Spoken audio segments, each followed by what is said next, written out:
What's up, everybody? Welcome back to a new video. If you are new around here, please make sure to like and subscribe down below. So, as part 2 of my roasting politicians episode, we're going to be roasting all of these United States senators, some of which are decent, some of them are excellent, and a lot of them are pretty bad. Yeah, the Senate delegation is absolutely abysmal.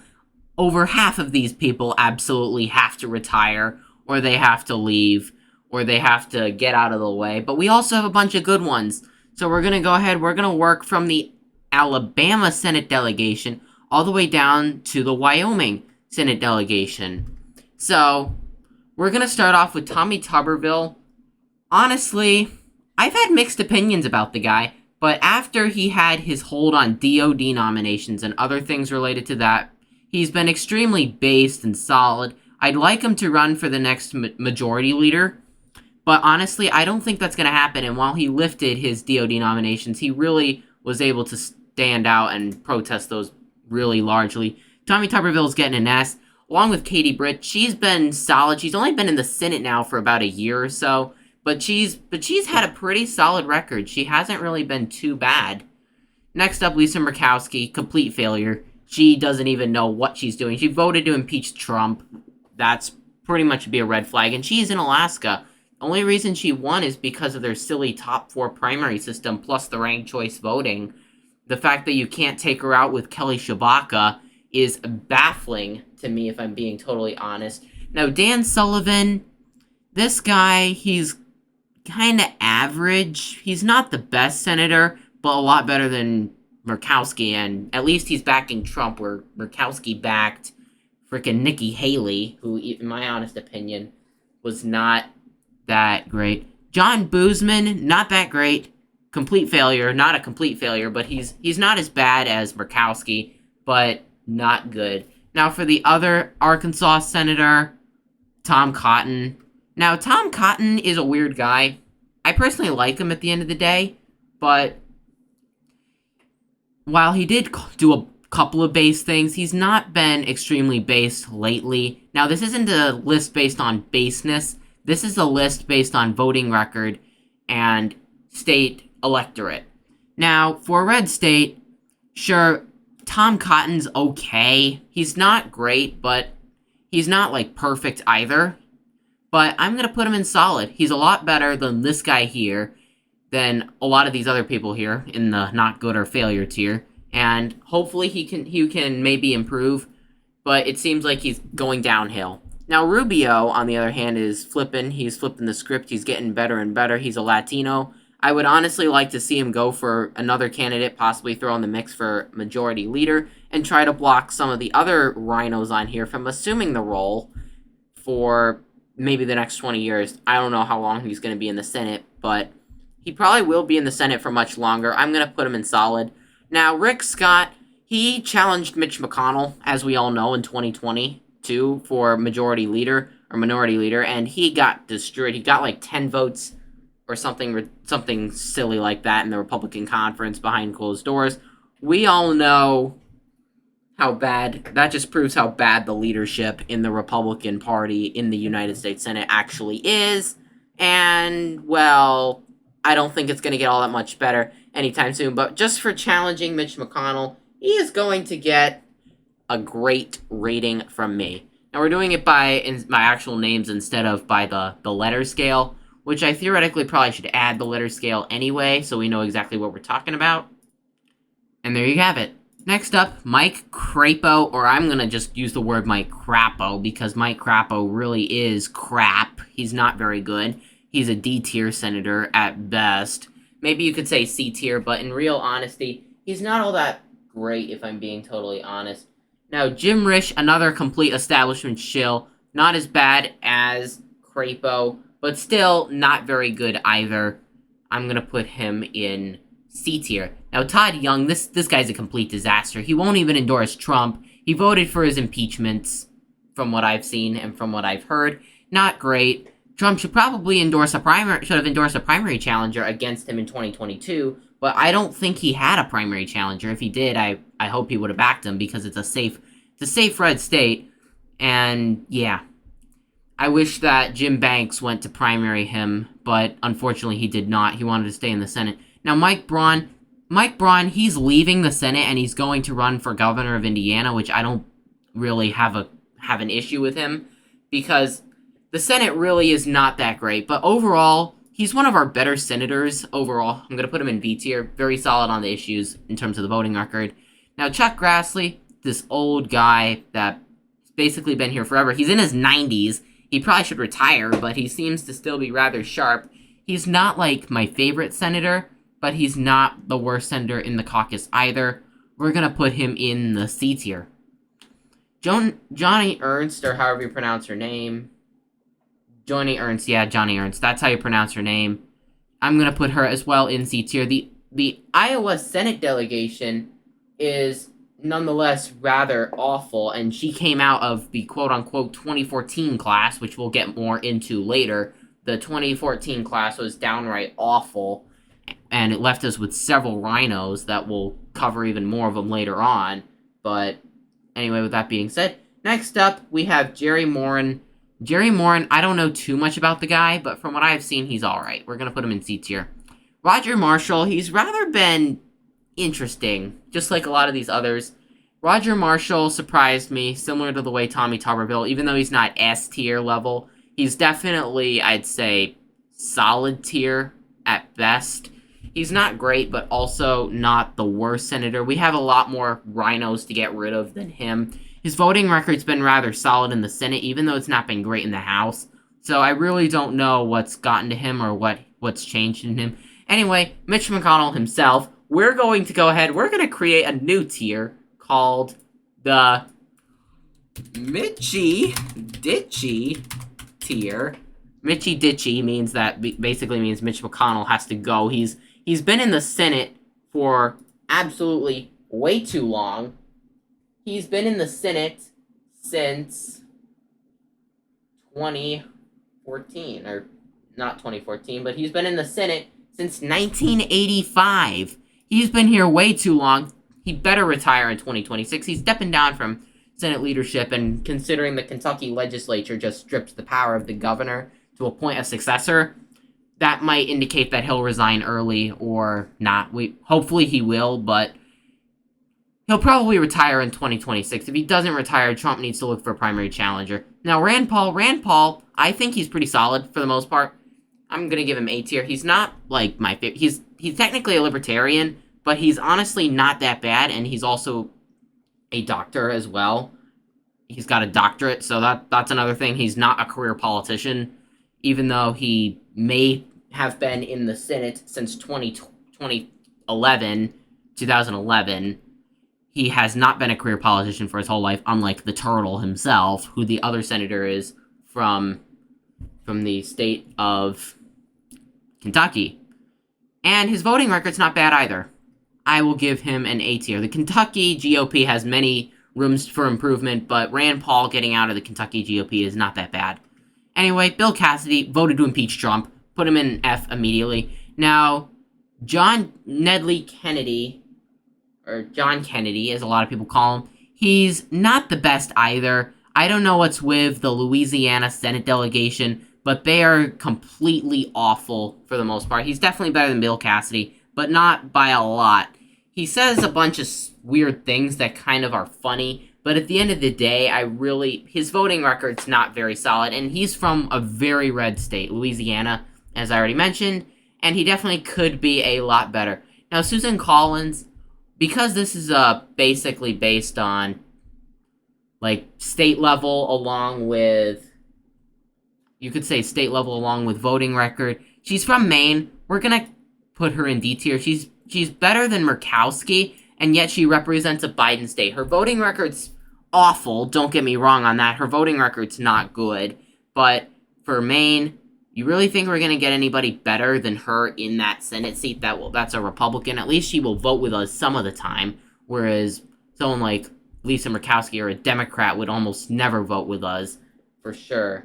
Now, Roger Wicker, he just got reelected in his primary. I'm calling it his reelection because there really isn't going to be a general election come November, a competitive general election between him and the Democrat. But in reality, the Mississippi Republican Party is absolutely abysmal. They're awful by every mean. And if this is someone we're going to get out of it, they're going to get in D tier. His voting record's not very good. Now, next up, the other Mississippi Senator, Hyde Smith. Also, not that bad, but average. But anyway, my favorite senator is right on this list, who I have called for forever to be the next leader of the United States Senate, and he is the true America First leader, Josh Hawley, automatic S tier, up there with Tommy Tuberville. He's not that bad, or he's actually really good. He's not had a bad vote once ever since he took over, or took out the seat in 2018. He took out a Democratic incumbent, and boy, he's been very, very solid. Now for the other Missouri Senator, Eric Schmidt, not that bad, rather solid. He's gonna get put in A tier. I think Hawley Schmidt is probably one of the best Senate delegations, in my honest opinion. They're not bad whatsoever, but Schmidt just has a little bit more to improve, and maybe he'll be up there with Josh Hawley in the S tier, but honestly, I don't see that as of right now. Now, Steve Daines, the current NRSC Republican, the National Republican Senatorial Committee chairman, he's actually okay. He's managed to avoid some competitive primaries, even if they're more establishmentarian candidates. But honestly, I don't think he's all that bad. Especially, however, he did try to push Tim Sheehy into the nomination. I think he did something to get Matt Rosendale out of the way. I don't know what that is or what happened behind the scenes, but all in all, he's not the worst senator, and he seems to be throwing his money into Tim Sheehy's race to take out Jon Tester, and he's making that his number one priority. We're going to put him in B tier for that alone, because Montana's one of the reddest states in the country at the presidential level. We don't need somebody like Jon Tester representing that state at all. Nebraska, Deb Fischer, completely irrelevant, I guess you could say.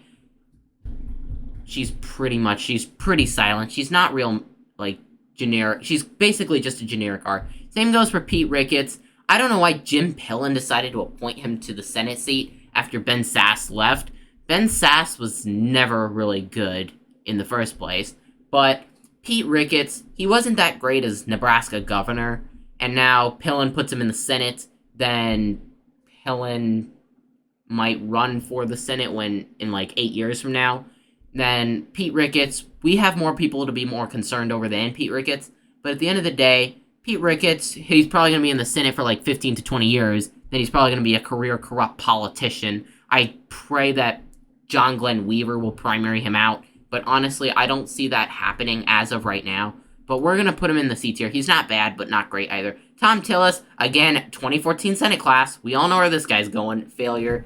He endorsed Bill Graham against Mark Robinson in the North Carolina gubernatorial election. North Carolina has probably my favorite Republican Party, and that chairman from the North Carolina GOP is now the chair of the Republican National Committee. He's doing a great job there. But at the end of the day, we need to primary out Tom Tillis in 2026. I hope he retires, but if he doesn't, we got to find a primary challenger to him. And I think that one could be on the horizon.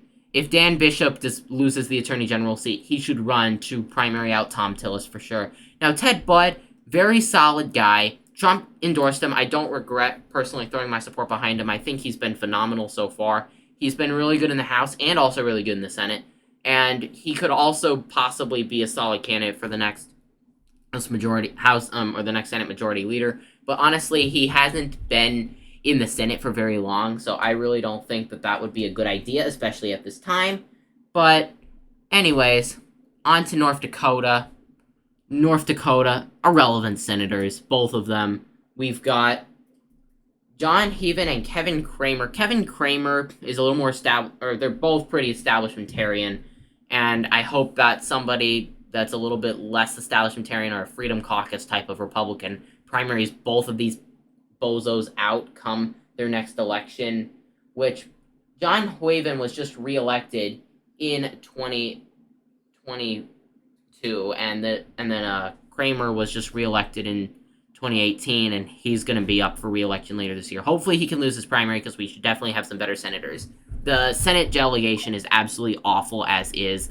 I don't want any more rhinos. Now, J.D. Vance, very, very solid. I think he's one of my favorites. Very based, And everything that you could say is perfect with the guy is what you get out of J.D. Vance. Very solid vote, very good on all the issues. Now, Bernie Moreno is going to likely be joining him in the Senate. Yeah, I know the polls are pretty awful, but the polls were awful when J.D. Vance was running as well. So, Bernie Moreno, if he wins, which I'm pretty sure he will, I have him winning in my prediction, I strongly think that you'll have Vance Moreno be the best Senate delegation. It could even be better than Josh Hawley and Eric Schmidt, which is kind of saying quite a bit. Now, James Lankford, another one of these random rhinos that seemingly came out of the 2016 or 2014 Senate class. I really don't know which.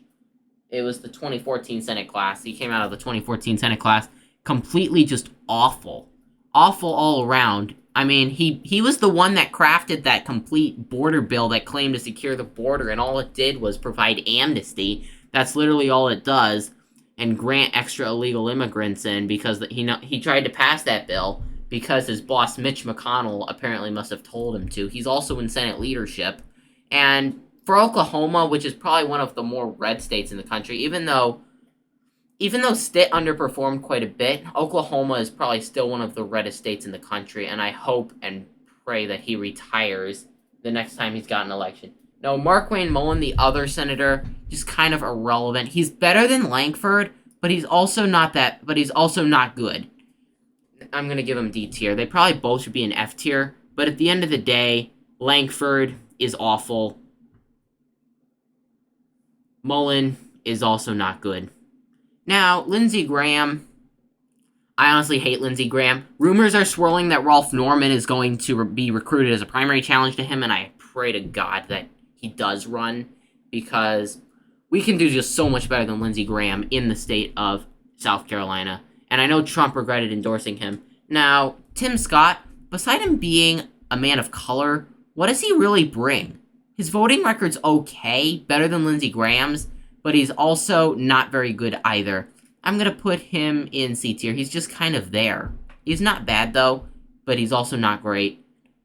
Now, for probably, in my honest opinion, the worst U.S. Senate delegation, and Oklahoma and South Dakota both have him, John Thune and probably the other guy, which I forget his name, Mike Rounds. Mike Rounds and John Thune are absolutely complete and horrific rhinos, and I'm sure that Elect Right could comment on how bad they are. Go to his video to see him roast these two. But anyway, we're going to put both of these guys in F tier. They're awful. Let's just say that. John Thune is the current whip and will do whatever Mitch McConnell tells him to do, because that's the kind of guy he is Mitch McConnell's ideal successor to his post in leadership. And I don't know too much about Mike Rounds, but he is not good either.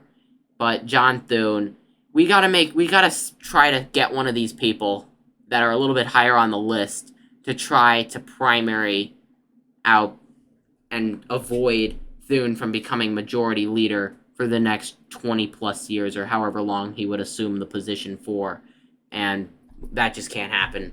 Now, the other guy, as I said, I don't know much about him. Anyway, Marsha Blackburn and Bill Hagerty, probably one of the okay Senate delegations at least. Probably our third or fourth or fifth most solid statewide Senate delegation. Blackburn and Hagerty. Blackburn's going to get a B tier. She's rather solid on all the issues. She endorsed Moreno, which I thought was very good of her to do so. And Bill Hagerty is a high C tier. Very solid delegation. Not bad at all, but also not great. John Cornyn, this guy wants gun control legislation, F tier. He got censured by the Texas Republican Party for being an open rhino and negotiating the gun control bills with Democrats, trying to sign off on every single one of them. Now, the other senator from Texas, Ted Cruz, very solid on the issues, gonna get B tier. Very solid. I don't regret getting him elected to the Senate. He's very solid. I really want him to possibly throw his hat in the ring for something in leadership at some point in the Senate, but I don't think he has any interest in doing so at the moment. But if he does, I will probably be the first to support him, because he could definitely be really a star fit for Texas. Democrats are trying to primary him, or trying to get him to lose, and that just shows how good he actually is. Now, Mike Lee, very solid, very good on the issues. hopefully Mike Lee will help get Trent Staggs elected to the Utah Senate, or to the Senate, and get rid of John Curtis, who's eyeing to replace Mittens, which we'll get to in a moment. With that being said, while I'm talking about him, we'll throw Mittens in F tier. So Mike Lee, complete and total great senator, I could say. Very solid. Very good. He's calling for Mayorkas to be tried, which I think is probably a big plus. Constitutional lawyer. Very, very solid, and hopefully he will help, and hopefully he will one day run for leadership. Now, good old Mittens. Mitt Romney is a mess. I'm glad he's retiring, but as I said, if John Curtis is to replace him, I'd probably want Mittens back because John Curtis really is that bad.